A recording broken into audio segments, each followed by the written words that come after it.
Ready, silent, 5 second, start. इसे विडंबना ही कहेंगे कि जब भारत दुनिया की तीसरी बड़ी अर्थव्यवस्था बनने की ओर तेज़ी से बढ़ रहा है और विकसित भारत की बातें हो रही हैं, तब देश के कुछ हिस्सों में भाषाई अराजकता बेलगाम हो रही है।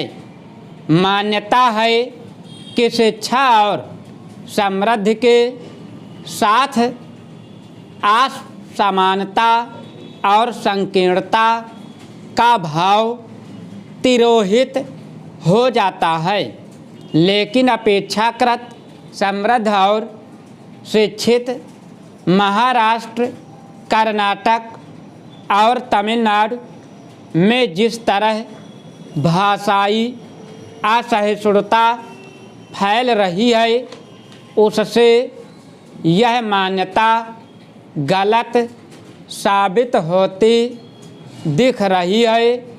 ताज़ा मामला महाराष्ट्र के कल्याण का है, जहां एक नौजवान ने इसलिए अपनी जीवन लीला खत्म कर ली क्योंकि उसे हिंदी बोलने के लिए अपमानित किया गया। लोकल ट्रेन से कॉलेज जाते वक्त सहयात्री से संवाद के लिए हिंदी के कुछ लफ्ज़ों का इस्तेमाल कुछ मराठा भाषियों की इतना नागवार गुजरा, उन्होंने उस पर थप्पड़ों की बारिश कर दी। इससे आहत नौजवान ने घर लौटकर आत्महत्या कर ली। यह नौजवान मराठी भाषी ही था। क्या हिंदी बोलना इतना बड़ा गुनाह हो गया कि किसी को सरेआम अपमानित किया जाए, पीटा जाए? इस आघातकारी मामले में राजनीतिक दलों और सामाजिक संगठनों की चुप्पी समस्या बनकर उभर रही है।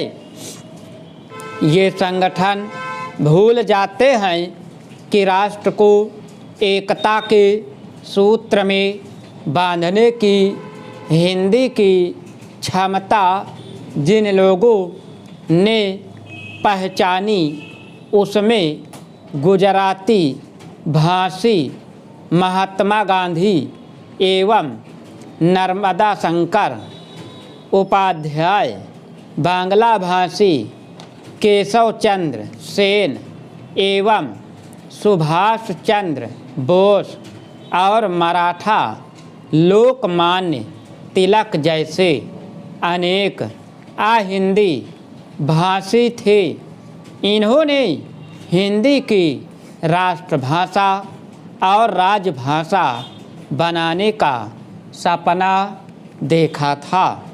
राजनीतिक कुचक्रों के चलते हिंदी राष्ट्रभाषा के स्थान पर आसीन नहीं हो सकी, लेकिन उसकी सामर्थ्य किसी से छिपी नहीं। कई क्षेत्रीय राजनीतिक ताकतें हिंदी से भयाक्रांत हैं, जबकि हिंदी के विस्तार के पीछे राजभाषा की ताकत नहीं, बल्कि उसका अभिव्यक्त का सशक्त जरिया बनना है।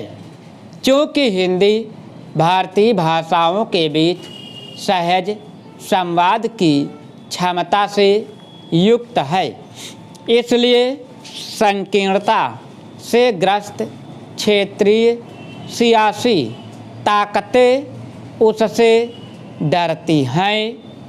स्टॉप। अगर तुम लोग नए हो तो सब्सक्राइब करो, वो जो लाल वाला बटन है उसके साथ सूर्य नमस्कार करो या फिर अनुलोम विलोम, मुझे नहीं पता, बस क्लिक हो जाना चाहिए। अब मैं